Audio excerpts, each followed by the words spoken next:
Autoline Daily is brought to you by Bridgestone, your journey, our passion, and by Dow Automotive Systems, improving durability and increasing design flexibility with Betamate structural adhesives at dowbetamate.com.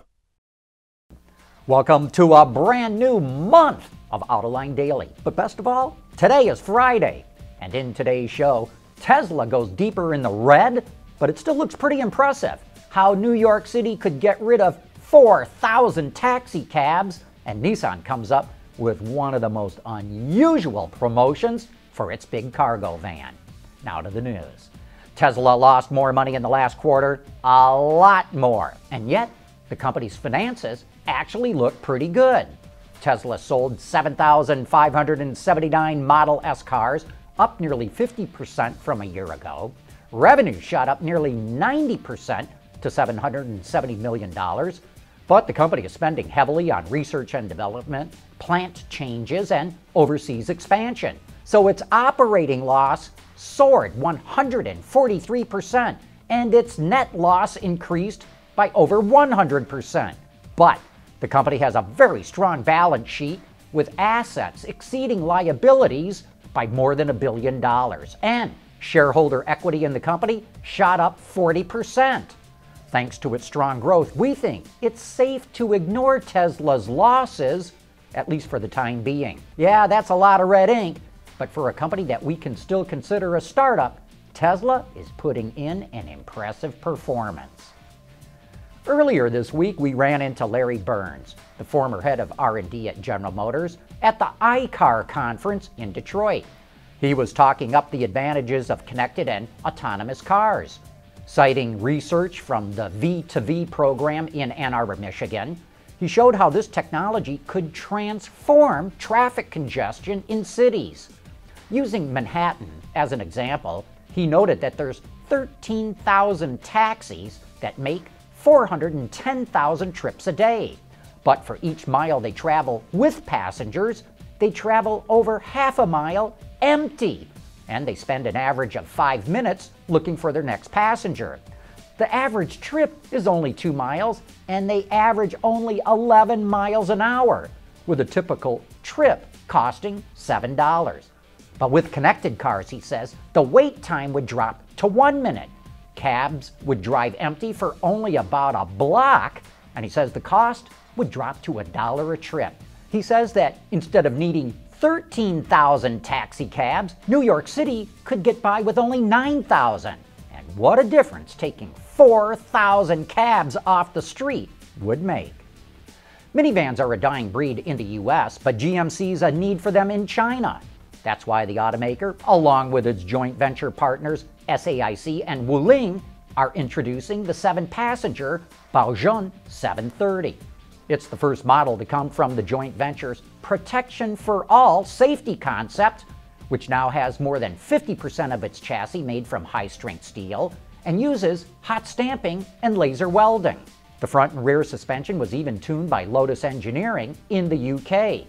It's powered by either a 1.5-liter or 1.8-liter gasoline engine and carries a starting price of just over $11,000.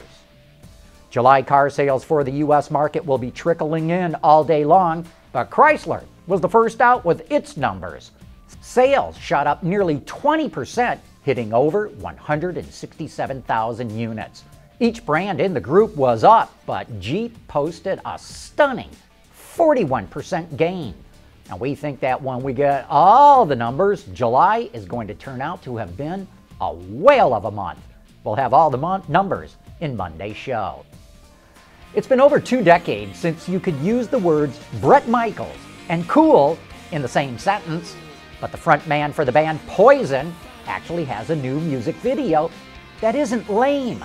He just teamed up with Nissan for its Tough Love campaign, and the two released a funny, tongue-in-cheek parody of a 1980s hair metal video covering the song Endless Love from Diana Ross and Lionel Richie. In it, Michael serenades Nissan's commercial vans, showing just about every cliche from an 80s video. Even though it's kind of funny, we're not sure if this video is going to have the same effect that Ron Burgundy had boosting sales of the Dodge Durango. Hey, coming up next, I got 3 futurists predicting the future. Here's one of the great things about the all-around performance of our dueler tires. Excellent traction. Do you need a ladder? Yes, I do. Okay. At Bridgestone, our passion for performance knows no bounds. On Autoline this week, the topic is all about how societal change, not only in the US, but globally, is going to impact the automotive industry. In the following clip from that show, Gadi Ahmed from NewDealDesign.com explains the importance of design in the future. I think design has a major role in creating new advanced technologies more appealing and more readily, say, connecting with the average consumer. I think typically technologies that are right at the cutting edge are not the most communicative, not the most enjoyable, and so on.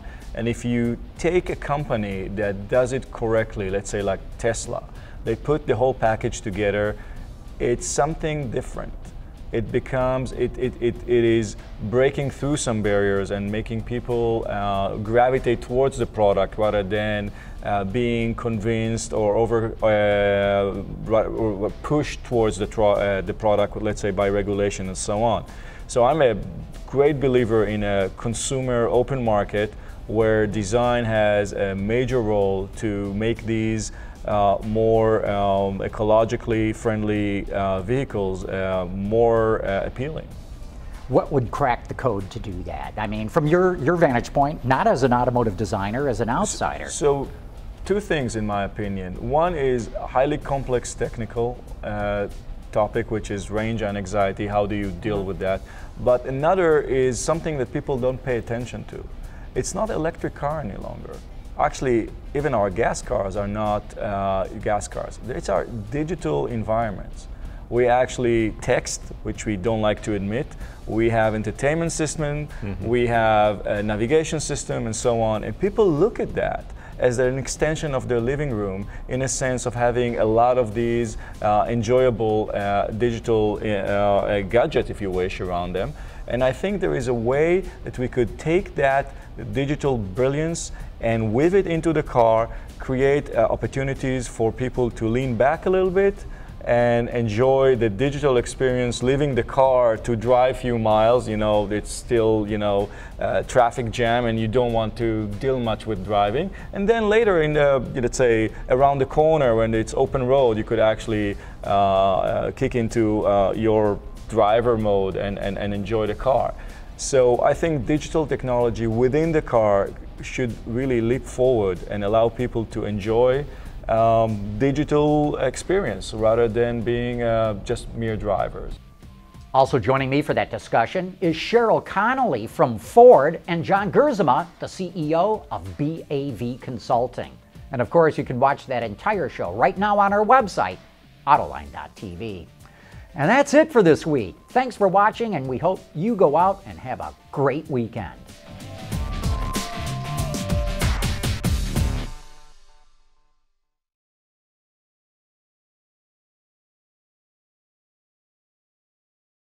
Wards is the industry leader for news, data, and analysis. That's why companies across the globe subscribe to our premium service, maybe even your own. Log in for subscriber access now. Check your company's intranet for details and rely on wardsauto.com to keep you informed.